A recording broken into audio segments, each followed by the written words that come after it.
Muito bom, nós vamos meditar na palavra de Deus. Hoje, finalizando a nossa série, Em Tudo Dai Graças. Em tudo dai graças. Essa frase nos marcou ao longo desse mês, que possamos agradecer a Deus, independentemente das circunstâncias, que possamos louvar ao Senhor, amém? Eu quero que você abra comigo a sua Bíblia, lá no segundo livro das Escrituras, o livro que nos fala a respeito da saída do povo do deserto, Êxodo. Fique com ele aberto na altura do capítulo 15. Durante a mensagem nós leremos alguns versículos que são importantes, versículos pontuais para a nossa meditação, ok? Que Deus fale ao nosso coração, amém? Gostaria que você olhasse um pouquinho para a projeção e gostaria que você refletisse quais são os desertos que você tem enfrentado ultimamente. É óbvio que todos nós aqui enfrentamos desertos, enfrentamos vales, enfrentamos situações difíceis. Na sexta-feira eu estava na escola e uma menina muito querida veio falar comigo. E aqui isso é muito importante porque a escola sempre dá essa abertura para que possamos, da maneira correta, né, da maneira certa, falar a respeito do amor de Deus. E ela me procurou, dizendo que ela perdeu a mãe recentemente. E ela me falou: professor, eu perdi a minha mãe e a partir desse momento meu coração tem sido tomado pelo medo, porque eu sinto medo de perder as pessoas que eu mais amo, assim como eu perdi a minha mãe. E de uma forma compulsiva ela começou a chorar. Ela começou a chorar e dei algumas palavras ali de consolo, né? De incentivo, de coragem. E outras pessoas começaram a chorar. E aí eu percebi como isso toca as pessoas. Eu falei para ela: olha, se levanta um pouquinho, vai até o banheiro, lava o rosto e depois você volta. E eu saí dali pensando a respeito desses desertos da vida que todos nós temos. Desertos que nos fazem crescer. Desertos que são inexplicáveis. Como que nós vamos explicar para uma menina de aproximadamente 14 a 15 anos a respeito da lacuna, do vazio que fica na perda de uma mãe? Só quem perdeu sabe o que significa isso. Nós podemos abraçar, nós podemos orar, nós podemos dizer: Deus te abençoe, mas a profundidade, a dor, nós não conseguimos dimensionar. E quando nós pensamos na realidade do deserto, se você olhar comigo Mateus capítulo 4, versículo 1, você vai identificar que o deserto faz parte da agenda de Deus. Porque o texto bíblico nos diz que o Senhor Jesus foi levado ao deserto pelo Espírito Santo. E lá ele ficou por 40 dias e 40 noites. Passou por um processo de jejum, passou por um processo de tentação, passou por um processo de grande dificuldade. Portanto, nós somos levados a entender que o deserto faz parte da agenda de Deus. Porque por meio do deserto, eu e você nos aproximamos mais do Senhor. Quando nós estamos no palácio, quando nós estamos no monte, quando nós estamos vivenciando uma situação boa, muitas vezes nós nos distraímos. Nós somos levados pelo luxo, somos levados pelos bens materiais, somos levados pela nossa altivez e muitas vezes nos distanciamos do Senhor. Quando você olha para o seu vale, na família, no trabalho, na saúde, nos relacionamentos, esses vales fazem parte da agenda de Deus para o nosso crescimento. O vale não estanca a presença de Deus. O vale não significa que Deus não nos ama. No vale nós provamos da presença de Deus. O vale também é um local de tentação. Eu gostaria que você olhasse aí comigo. Basta você ler Lucas capítulo 4, versículo 1. Lucas capítulo 4, versículo 1 nos diz que depois do período de tentação, o inimigo saiu da presença do Senhor Jesus no vale, que também é um local de dificuldade, mas no deserto, o inimigo saiu da presença de Jesus até o momento oportuno.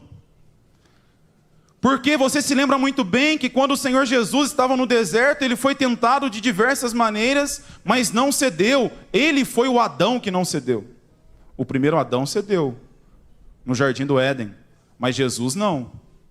Ele se manteve forte. Mas o deserto é um local de tentação. Por quê? O texto nos diz que o Senhor Jesus estava cansado. Fisicamente cansado, mentalmente cansado, com fome. Você já imaginou você 40 dias sem comer absolutamente nada? Você fica algumas horas sem comer, já fica irritado, hein? Você conhece aquela pessoa que fica irritada quando está com fome? Tem pessoas assim. E o Senhor Jesus superou. Ele estava fraco e foi tentado. Eu e você somos tentados no deserto de diversas maneiras. Somos tentados no nosso caráter, somos tentados no que diz respeito à nossa fé, somos tentados no que diz respeito a áreas sexuais, somos tentados no dinheiro, somos tentados em diversas áreas da nossa vida. Talvez você está aqui e simbolicamente está enfrentando um deserto, e deserto é local de tentação. Deserto também é local de cuidado, onde nós provamos do cuidado de Deus, do impulsionar de Deus, do agir de Deus, da bondade de Deus, do cuidado de Deus para com as nossas vidas.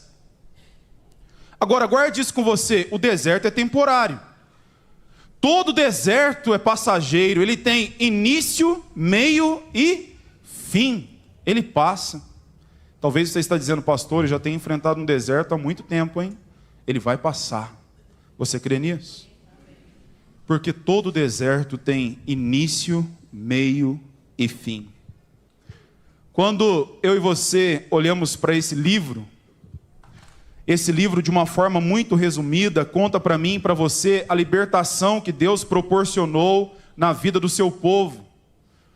Depois de 400 anos, imagine isso, 400 anos vivendo na escravidão, no Egito, um local de privação, onde as mulheres eram abusadas sexualmente, onde muitas crianças que nasciam com deficiência eram mortas, assassinadas, onde eles não conseguiam desenvolver a sua própria vida profissional, onde eles não podiam adorar o seu próprio Deus. 400 anos de escravidão no Egito, de um tempo de muita escassez, de muita privação, de um tempo de muito sofrimento, de um tempo onde aquele povo passou por diversos desertos, por diversas dificuldades. Deus levanta um homem chamado Moisés, um homem que tinha problema de dicção, não tinha uma oratória boa, tinha muita dificuldade em falar em público, tanto que quando Deus falou com ele, ele colocou diversos argumentos dizendo, eu não vou me levantar para libertar esse povo. Deus chamou seu irmão Arão, e Arão falou no seu lugar, o representando. Deus levantou Moisés, o grande libertador, um dos grandes homens das Escrituras. Saíram do Egito aproximadamente 600 mil pessoas. E aqui nós não estamos contando as crianças. Esse número certamente é muito maior. E eles deveriam caminhar do Egito até Canaã, ou seja, 420 quilômetros em linha reta. Seria uma caminhada de aproximadamente 40 dias em linha reta. Aquela grande multidão saiu do Egito. Mas se você olhar comigo, eu gostaria que você olhasse aí, Êxodo capítulo 16, versículo 35, nos diz que aquele povo que deveria caminhar 40 dias, caminhou 40 anos no deserto. Você já imaginou mais de 600 mil pessoas, tendo como líder Moisés, como co-líder Arão, Aquele povo caminhando pelo deserto por 40 anos, por causa da rebeldia do coração deles. Porque aquele povo não se submeteu de fato ao Senhor, e por isso eles caminharam pelo deserto por 40 anos. E nós temos uma analogia muito importante aqui, porque quando eu e você olhamos para a carta de Paulo aos Colossenses, capítulo 1, versículo 13, nos diz que eu e você estávamos no Egito, que eu e você estávamos na Babilônia, nós estávamos presos nos nossos delitos e pecados. Porém, em Cristo Jesus, na cruz do Rei, nós somos libertos. E Ele nos transportou do reino das trevas para o reino do Filho do seu amor. Ou seja, eu e você somos livres. Amém? Somos livres. Podemos nos casar, podemos criar os nossos filhos, podemos desenvolver a nossa vida profissional, podemos conviver com os nossos amigos, podemos celebrar ao nosso Deus, porque em um dado momento Jesus estava em um monte da caveira. Jesus foi crucificado pelo meu e pelo seu pecado, e no ápice da cruz, o Senhor Jesus bradou lá do alto dizendo: está consumado, foi pago, Ele morreu, ressuscitou, vivo aqui está entre nós, e nós podemos provar dessa liberdade. Deus continua libertando pessoas, Deus continua transformando pessoas. Recentemente eu indiquei um jovem aqui de Tatuí para uma clínica de recuperação em Limeira, de um grande amigo meu, o pastor Vinícius. Ele tem uma clínica lá há mais de 4 anos, que trabalha com dependentes químicos. E essa semana o Vini me mandou um áudio dizendo: rapaz, você não imagina como aquele moço está se recuperando, está se fortalecendo. Logo, logo ele vai chegar em Tatuí. Ele ainda não tem religião, mas ele vai chegar forte aí. Sabe o que significa isso? Jesus continua passando. Jesus continua passando nas famílias, nas cadeias, nas escolas, nas empresas. Jesus continua passando nos vilarejos. Jesus continua tocando, libertando e transformando. Se você, meu irmão e minha irmã, está aqui vivendo preso em uma cadeia existencial, não, mas em uma cadeia imaginária, uma cadeia que tem aprisionado você, o Senhor Jesus pode te libertar. E aqui nós temos outra analogia muito importante, basta você olhar comigo. Filipenses capítulo 3, versículo 20 nos diz que eu e você estamos caminhando não para uma Canaã física, mas para Canaã celestial. E Paulo está dizendo: a nossa pátria não é essa. Se a nossa fé se limita apenas a esse presente século, nós seremos as pessoas mais frustradas da face da terra. Nós somos peregrinos, somos mochileiros. Estamos caminhando em direção à Nova Jerusalém, porque nós fomos libertados pelo sangue de Cristo Jesus. Teremos liberdade, vamos viver eternamente com o Senhor. Devemos caminhar aqui com os nossos olhos no céu. Por isso que a palavra de Deus enfatiza tanto que nós devemos olhar para o céu. Só que muitas vezes nós olhamos para aquilo que está à nossa volta e nos esquecemos de olhar para o céu. Você sabe que a sua pátria é celestial? Você já imaginou? Mateus capítulo 4, versículo 30. Então aparecerá no céu o sinal do Filho do Homem, descendo sobre as nuvens do céu com poder e muita glória. Muitos o verão, o Filho do Homem descendo sobre as nuvens do céu para resgatar a sua igreja eternamente, para viver com ela eternamente. Essa é a nossa esperança, essa deve ser a nossa convicção. E quando nós olhamos para esse livro, ele nos fala a respeito de alguns pecados que esse povo cometeu no deserto. Eu poderia citar muitos pecados, porque segundo os teólogos, nós temos aproximadamente 15 pecados que foram cometidos no deserto. Nós não temos tempo para isso aqui. Mas até visualizando a nossa temática, eu vou ficar em 3 pecados que eles cometeram. O pecado da murmuração. Você murmura? Temos murmuradores entre nós aqui? Oh. Eu estou com um sofá lá em casa, mas está me irritando de um jeito, gente. Eu estou numa fase assim que eu estou pensando em jogar esse sofá fora, rapaz.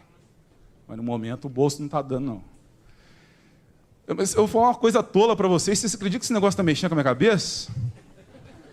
Que às vezes eu e a Amanda, a gente recebe muita gente em casa. O povo vai muito lá. Graças a Deus por isso. A gente é relacional.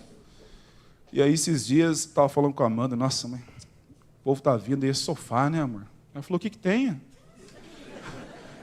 E daí o sofá? O que tem? Mas e se o sofá cair? Ué, do chão não vai passar, né? Amor, eu tô com vergonha de sofá aí. Para de ser orgulhoso. Eita, nós. Deus vai quebrando um jeito, né? Mas eu estou contando uma coisa tola para você, para dizer que muitas vezes nós murmuramos. E esse texto fala sobre murmuração, fala sobre ingratidão e fala sobre idolatria. A primeira realidade eu gostaria que vocês lessem, para vocês participarem. Olha comigo aí, por favor. A respeito da murmuração, capítulo 15, versículo 24. Você pode ler bem forte o que está escrito aí? E o povo...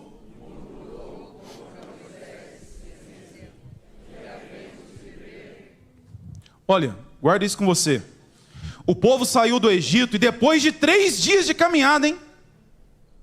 Depois de apenas 3 dias de caminhada, o primeiro obstáculo que eles tiveram, eles chegaram em uma cidade chamada Mara.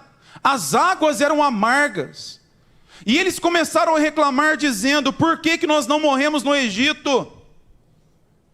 Por que o Senhor nos tirou do Egito? E o texto nos diz que Deus usou a vida de Moisés para que ele intercedesse, consequentemente as águas ficaram doces, e eles puderam beber. Depois eles saíram daquela cidade, andaram 70 quilômetros e ficaram acampados em outra cidade, onde tinham muitos mananciais de águas. Sabe o que isso significa? Diante daquele primeiro obstáculo, aquela grande multidão começou a reclamar, começou a murmurar, dizendo para Moisés, por que Deus nos livrou do Egito? O que nós vamos beber? Eu fiquei pensando na minha própria caminhada e gostaria que você pensasse na sua. Eles ficaram 400 anos no Egito e agora estavam caminhando apenas 3 dias. Foram libertos por meio de um grande milagre, mas no primeiro obstáculo, eles reclamaram. Eles passaram a murmurar. O deserto é difícil, o deserto dá sede, o deserto é frio, é óbvio. Mas eles acabaram de ver um grande milagre. O que era água para Deus? Deus poderia mudar tudo. Você consegue entender? Por isso que Paulo nos diz que ele aprendeu a viver contente em toda e em qualquer situação. Por isso que a murmuração rouba a nossa alegria, rouba a nossa paz. Por isso que quando eu e você murmuramos, nós não estamos reconhecendo o cuidado de Deus. Quando nós murmuramos, muitas vezes nós estamos olhando para a vida do outro. Você já percebeu isso? Posso te dar uma lição de casa aqui? Todo mundo comigo? Olha para mim aqui, por favor. Uma lição de casa para você. Salmo 73. Salmo de Asaf. Anota aí. Asaf numa ladainha danada, viu? Leia na sua casa depois. Asaf está dizendo, ai, quase que os meus pés se resvalaram. Quase que eu saí da presença do Senhor, porque eu passei a invejar a prosperidade do ímpio. Eu me assentei à porta da igreja. E é interessante o texto, leia na sua casa depois, que Asaf está dizendo que o ímpio nem doente fica. E Asaf está dizendo, nada acontece comigo, porque ele se assentou literalmente à porta do templo e começou a olhar à sua volta, começou a olhar para a prosperidade do ímpio. Se você olhar o Salmo 73, no versículo 17, Deus vai no meio de Asaf. Deus confronta ele, e aí ele diz, até que eu me atinei a respeito do fim dos ímpios, e eu voltei, está aí na sua Bíblia, eu voltei para o templo, e comecei a adorar a Deus, comecei a reconhecer a bondade de Deus. Meu irmão, minha irmã, guarde isso com você. Pare de olhar para a vida do outro. Pare de olhar para aquilo que o outro tem. Agradeça a Deus por aquilo que você tem. Está faltando alguma coisa para você? Lá em casa o sofá está ruim, mas não está faltando nada. Absolutamente nada. E tem casas com sofás piores do que o meu, e tem casas que não tem sofá. Você consegue entender isso?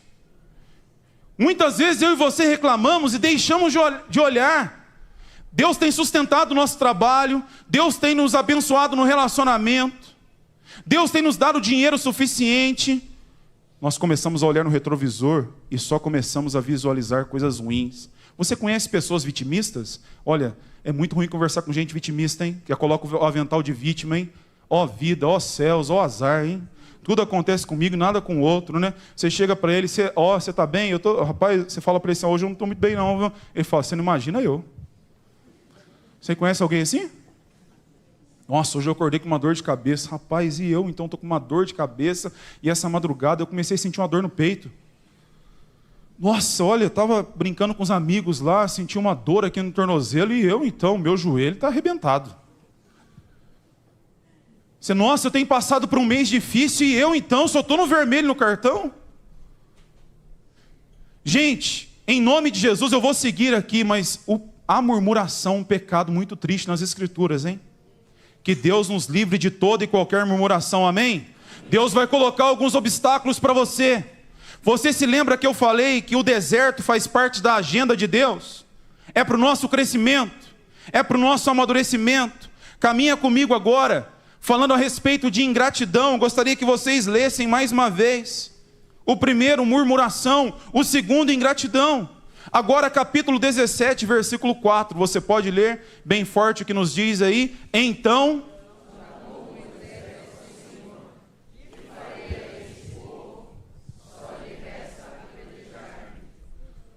você trabalha com ser humano aí? Quem trabalha com ser humano? Levanta a mão aí, por favor. Boa sorte, viu? Parabéns, filho. Temos psicólogos aqui entre nós? Psicólogos? Tem? Levanta a mão aí, por favor. Tem psicólogos? Tem, a Gabizinha, né? Aí, Gabi, ó, já vai ter uma galera essa semana lá, viu? Gente, trabalhar com ser humano é assim, viu? Caminha comigo nesse raciocínio aqui. Deus levantou Moisés. Por meio de Moisés, mais de 600 mil pessoas saíram do Egito. Depois de 400 anos de escravidão. No primeiro obstáculo eles reclamam. No segundo obstáculo eles pensam em apedrejar Moisés. Eles pensaram em pegar em pedras e pensaram em atirar em Moisés. Pensaram em tirar a vida de Moisés. Porque muitas vezes as pessoas, elas acabam terceirizando a culpa, terceirizando a mágoa, terceirizando a frustração, terceirizando a derrota, terceirizando a falta de fé. E essas pessoas acabam buscando culpados. Isso começou no Jardim do Éden e tem se estendido até os dias de hoje. Moisés, por que nós saímos do Egito? Moisés, nós vamos apedrejar você. Basta você acompanhar comigo aí, ó. Atos capítulo 7 nos fala que Estevão foi apedrejado de uma vez só. Lançaram em Estevão mais de 3.000 pedras. Você já leu esse texto? Atos capítulo 7. Lançaram sobre Estevão mais de 3.000 pedras.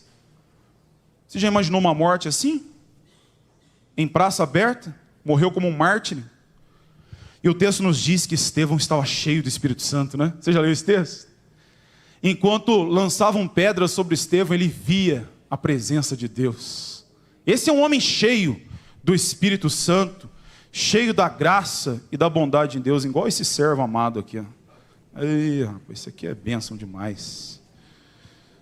Ô glória! Gente, essa ideia de ingratidão, você já leu João capítulo 8, versículo 59? Pensaram em apedrejar o próprio Senhor Jesus. Isso aqui já traz alento para o nosso coração, né? Porque nós partimos do princípio que unanimidade ninguém é. pensaram em apedrejar Moisés, apedrejaram Estevão, pensaram em apedrejar Jesus. E se você está com o texto aí, João capítulo 8, a partir do versículo 59, o texto nos diz que Jesus teve que sair do templo escondido, porque ele seria apedrejado, ele foi crucificado depois. Essa realidade da ingratidão, ela é muito séria. Pessoas ingratas são pessoas que buscam culpados. Pessoas ingratas não reconhecem a graça de Deus. Gente, posso falar uma coisa para vocês? Infelizmente, ingratidão está na moda hoje, viu? Infelizmente, você semeia. Vou dar uma dica para você aqui, ó. Semeia na perspectiva do reino de Deus. Não semeia nada esperando algo em troca, amém? Nós lançamos a semente por causa do reino de Deus. Nós não lançamos a semente esperando, vai ter uma troca. Ele vai fazer algo por mim. Eu já depositei tanto na vida de pessoas e quando eu precisei sacar, eu não encontrei, viu? Você também já fez isso. Em contrapartida, pessoas que eu nem imaginava quando eu precisava, se levantaram para me ajudar. Acontece dessa forma. Olha, se você está... Tem muito disso também, tem muito mimimi, né? Mas na hora que eu precisei, aquele irmão não fez isso. Olha, sinceramente, eu estou com 41 anos e Deus tem me ensinado algumas coisas. E se tem uma coisa que eu superei na minha vida é isso, viu? Eu não deposito nada esperando algo em troca. Absolutamente uma vírgula. Você tem essa crise? Certeza que alguns aqui têm essa crise, viu? Meu irmão, faça para Deus. Dê o seu melhor no trabalho. Dê o seu melhor na família. Porque quem nos justifica é Deus, amém? Quem nos honra é Deus. Quem nos sustenta é Deus. Quem está conosco é Deus. Quem nos abençoa é a nossa própria família. Nós falamos muito isso em casa. Quando a situação aperta mesmo, quando você fecha a porta da sua casa e entra ali, é você, a sua esposa e a sua filha, joelho no chão e graça de Deus. Sabe o que significa isso? Nós não podemos terceirizar a nossa culpa. Nós não podemos cultivar um coração ingrato. Eu sugiro que você comece a ligar para aquela professora que abençoou a sua vida, viu? Sugiro que você comece a ligar para aquele pastor que abençoou a sua vida. Sugiro que você comece a ligar para aquele irmão que abençoou a sua vida em oração, em um dado momento muito importante. Esses dias, e quando você está há muito tempo numa igreja, pela graça de Deus acontece isso, né? Esses dias postaram uma foto da tia Dulce, repostaram uma foto da tia Dulce, né? E aí, a gente fica emocionado, né? Lá na página da nossa igreja. E no nosso grupo de comunicação, muitas pessoas chegaram faz um espaço aí curto de tempo, né? E lá no grupo nosso de WhatsApp, as pessoas começaram a perguntar, sabe por quê? Sabe o que eu achei interessante? Nessa repostagem, nós tínhamos mais de 25 comentários e textos longos. Pessoas que estão aqui, ó. Eles começaram a me copiar no grupo, perguntando, pastor, quem era essa senhora? Falei, que pena que você não conheceu essa senhora. Mulher de Deus, mulher honrada, mulher séria, mulher de oração, mulher alegre, mulher que quando nós íamos levar ceia, ela saía entregando dinheiro de casa em casa. Quando nós acabávamos de entregar a ceia, não estava no nosso roteiro passar naquele lugar. Ela falava, pastor, nós temos mais 3 lugares para passar ainda.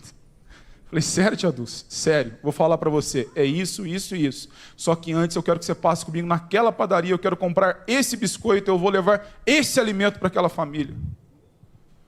Você consegue entender isso? Você consegue imaginar essa realidade da gratidão? Nós devemos agradecer aqueles que estão em vida. Tem pessoas que ficam brigadas com o pai, com a mãe. Meu irmão, família é uma safra só, viu? Se você está de biquinho com seu pai, com a sua mãe, com seu esposo, com a sua esposa, com seu irmão, resolva isso, porque nós não sabemos o dia de amanhã. Depois acontece algo inesperado, você vai ficar com esse remorso para sempre no seu coração. Depois não adianta ficar levantando biografia. Agradeça em vida. Nós temos que falar mais obrigado para as pessoas. E nós temos que fugir de pessoas ingratas. Vou dizer para você aqui algo muito sério. Fuja de pessoas ingratas. Trata com amor, com graça, mas não leva para o seu convívio, não.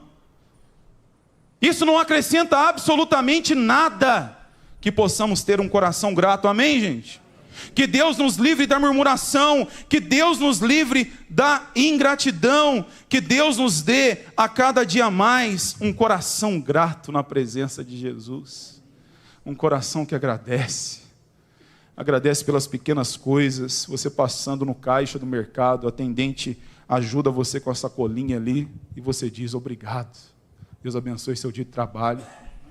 Gratidão começa nas, entre aspas, pequenas coisas da vida. Amém? A última questão para nós terminarmos, que eu quero compartilhar com você, e gostaria que você lesse aí, por favor.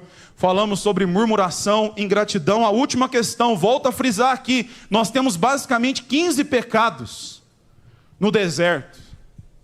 15 pecados. Mas o terceiro que eu selecionei aqui por uma questão de tempo é a idolatria. Capítulo 32, versículo 8. Você pode ler bem forte aí o que nos diz? Depressa.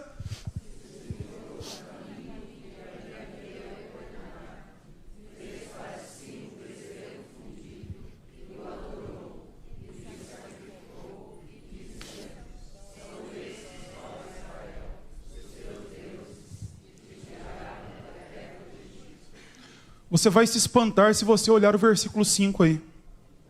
Capítulo 32, versículo 5, você vai se espantar. Sabe quem construiu esse bezerro de ouro? Quem sabe? Arão. O mesmo Arão que segurou as mãos de Moisés. O mesmo Arão que falou no lugar de Moisés. Aqui você percebe um líder confuso, perdido. Talvez até pela pressão do povo, com medo do povo apedrejá-lo. Mas o texto nos diz que Moisés subiu ao monte para orar, para buscar o direcionamento de Deus. Ele demorou ali, e quando ele desceu, ele percebeu que o povo tinha construído um bezerro de ouro. Começaram a pegar os brincos, os anéis, começaram a fundir essas joias, e construíram um bezerro, e começaram a adorar o bezerro. O versículo fala justamente sobre isso. Eles começaram a adorar e a sacrificar aquele bezerro. E se você continuar lendo o texto, eles chegaram ao ápice do absurdo, dizendo: esse é o Deus de Israel, esse bezerro que nós acabamos de construir.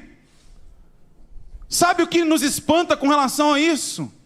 É que quando eu e você olhamos para a nossa própria vida, o Tim Keller tem um livro que fala sobre isso, Falsos Deuses. Ele nos diz que o nosso coração é uma fábrica de produzir ídolos. Você já percebeu?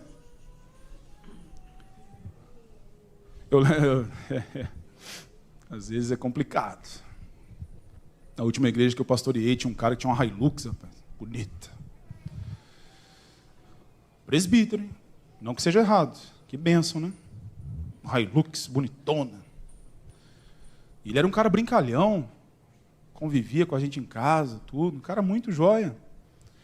Mas eu percebi que ele estava se perdendo um pouquinho com aquela Hilux, né? Uma cidade com 8 mil habitantes, só ele tinha Hilux. É tenso, né? Já imaginou? Aqui o povo já fala demais, né?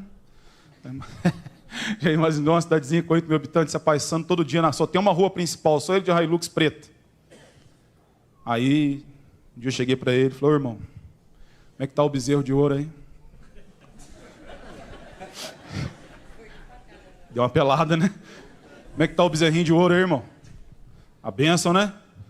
Deu carona para ninguém ainda, né? Quando você tinha aquela caminhonetinha só lá, você fazia os mutirões da igreja aí, né? Tá com medo de arranhar essa Hilux preta aí, né, irmão? Né? Fiquei sabendo aí que esses dias você deu uma dura no seu filho porque caiu as coisas no carro, né? Bezerrão de ouro aí, viu? Vai idolatrando, vai. Da mesma forma que você ganhou, Deus tira, viu? Aí ele deu uma entendida no processo. Melhorou assim uns 10%, mas melhorou muito não.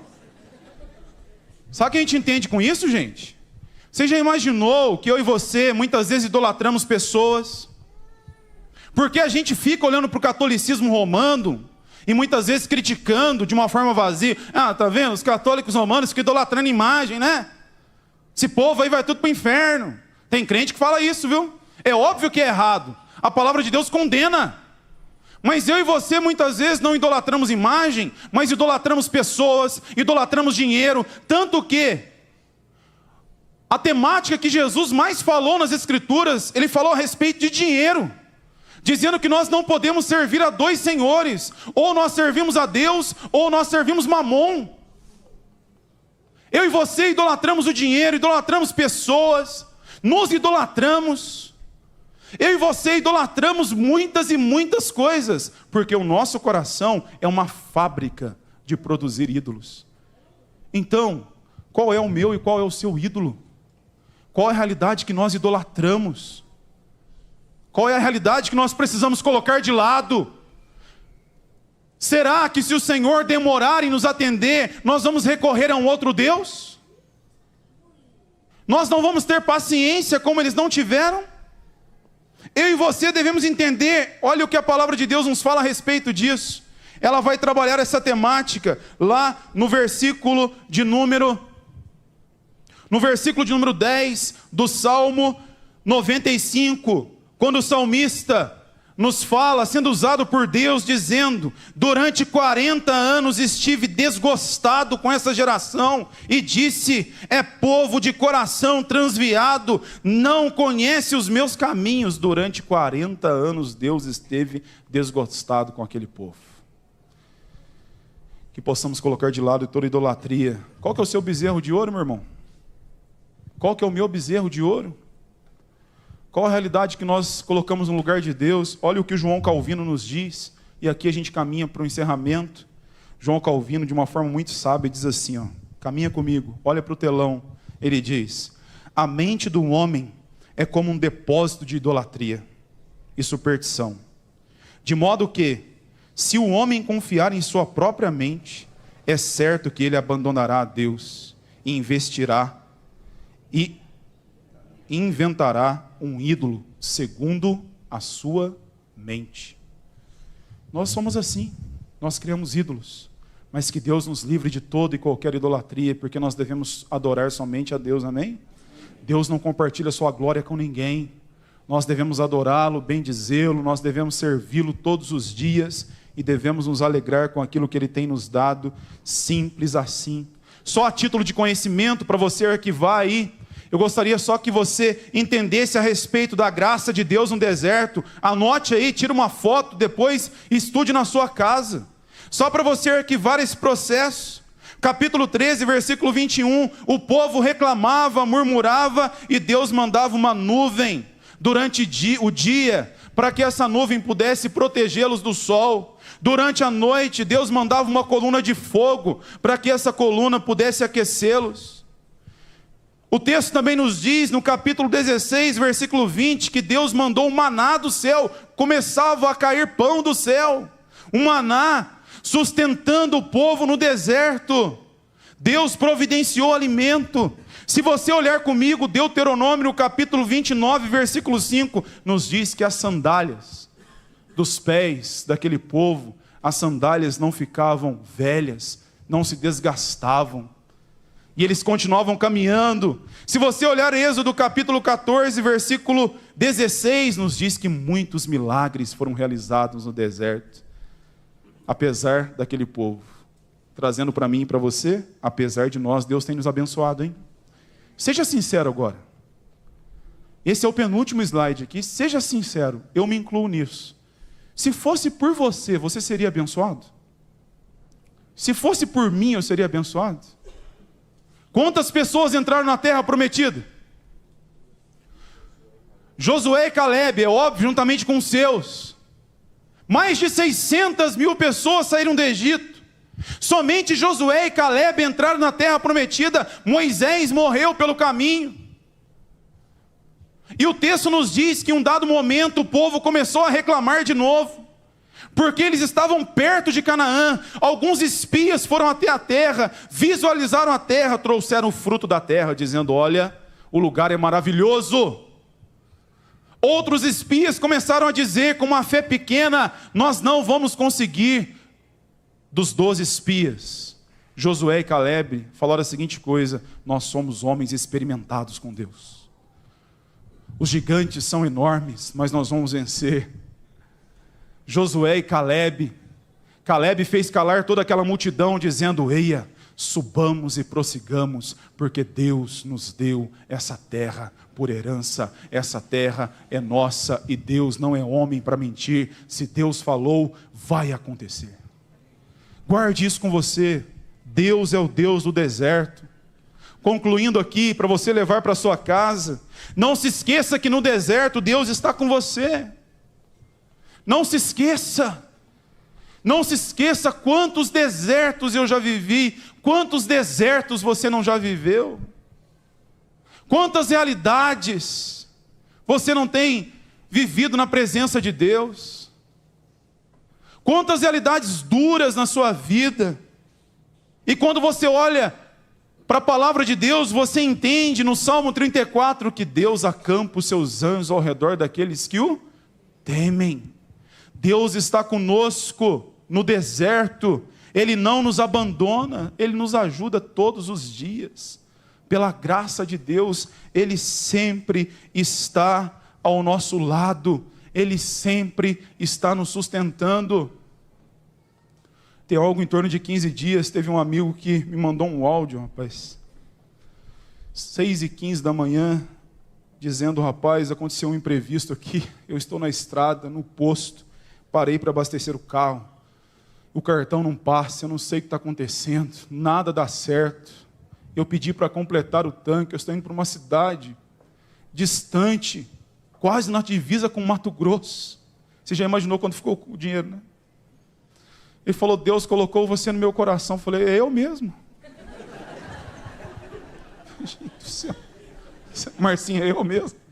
Qual que eu liguei para você? É eu mesmo, cara. Certeza que sou eu mesmo. Rapaz, gente, eu tinha recebido um dia antes. Quanto que deu? Ele falou: pode passar o Pix aí. Quanto que você precisa? É X. Vamos resolver isso aí. Encontrou comigo esses dias. Eu achei legal. Ele falou: ó, vim acertar com você. Estava eu e a Amanda. E nós falamos para ele: não precisa acertar nada. Nada. Não vai nos deixar mais pobre e nem mais rico. Se Deus falou com você, era para você receber. Sabe o que eu estou dizendo isso para você, meu irmão? Você já viveu isso, é um exemplo tolo às vezes. Mas Deus levanta pessoas, lá naquele deserto, seja num posto de gasolina, seja numa sala fria, de espera no hospital, seja numa situação quando você recebe um diagnóstico contrário, seja quando um filho nasce prematuro, e os pais estão ali todos os dias na sala de espera. Seja qual for a situação, nós temos um Deus que está conosco no deserto, porque o deserto tem começo, meio e fim, e eu e você devemos agradecer, em tudo dai graças, porque esta é a vontade de Deus, que Deus nos livre de toda e qualquer murmuração no deserto. Você pode se colocar em pé, nós vamos encerrar aqui. Nós vamos agradecer a Deus, meu irmão e minha irmã. Deus está falando comigo aqui que tem algumas pessoas no deserto aqui hoje, hein? Tem algumas pessoas no deserto. Tem algumas pessoas que estão pensando em retroceder no deserto. Tem algumas pessoas que estão pensando em olhar para as circunstâncias e não para Deus. Tem pessoas que estão chegando nessa reta final de ano já com o coração amargurado. Se Deus concedeu esse deserto para você, para o seu crescimento, você vai vencer esse deserto, viu? Pela graça e pela misericórdia de Deus, amém? Você vai vencer esse deserto, pela graça e pela misericórdia de Deus. Não fique disperso no deserto. Deus está falando isso para você. Se você entrou aqui com seu coração abatido, triste, amargurado, se você entrou aqui pensando em ser ingrato, se você entrou aqui pensando em murmurar, se você entrou aqui sendo seduzido por outros deuses, Deus está dizendo para você: eu estou com você e você vai vencer esse deserto. Feche os seus olhos um pouquinho aí, estou vendo algumas pessoas emocionadas. Feche os seus olhos. Toque aí, dá a mão para quem está do seu lado. Vamos fazer isso de novo, gente. Nós temos feito isso daqui, eu tenho recebido testemunhos lindos. Ore aí. Ore um pouquinho aí, eu vou chamar o nosso irmão aqui para orar por nós. Não, feche seus olhos. Vou orar, eu vou mesmo orar. Feche os seus olhos. Senhor, em nome de Jesus, Espírito Santo de Deus, Espírito da promessa, Espírito que aqui está em nós e entre nós, nos ajuda, Pai. Eu vejo pessoas aqui chorando, pessoas abatidas, pessoas que possivelmente estão enfrentando um deserto, mas que o Senhor possa ajudá-lo, ajudá-la, e que ela possa entender que o deserto também é local de crescimento, Pai. O deserto é o local onde nós somos visitados pelo Senhor, onde nós somos agraciados pelo Senhor. Pai, abençoe aquele que está ao meu lado, à minha esquerda, à minha direita. Abençoe a sua casa, abençoe a sua vida, abençoe o seu trabalho, abençoe a sua saúde, abençoe as suas finanças, abençoe a sua fé, para que ela cresça a cada dia mais e prove da tua presença. Pai, em nome de Jesus, nós estamos declarando nessa manhã que todo e qualquer deserto pode ser vencido pelo Senhor. Nós estamos declarando aqui que se o Senhor nos levou para o deserto, é porque o Senhor tem um propósito específico. Nós estamos declarando aqui que caia por terra em nome de Jesus todo e qualquer movimento de idolatria, todo e qualquer movimento de ingratidão, e que possamos olhar para o Senhor, porque o Senhor está conosco, aleluia. Louvado seja o teu nome, Pai. Que possamos sair daqui nessa manhã animados, fortalecidos, encorajados, alicerçados no Senhor, com uma fé inabalável no Senhor, Pai. E que possamos provar de uma semana vitoriosa, uma semana de milagre, uma semana de paz, uma semana de muita visitação do Senhor. Oh Jesus, aleluia. Nos livra, Pai, nos ajuda, e assim nós oramos em nome de Jesus, amém, amém. Diga aí para a pessoa do seu lado que Deus está com ela nesse vale. Vamos cantar essa última canção de gratidão ao Senhor.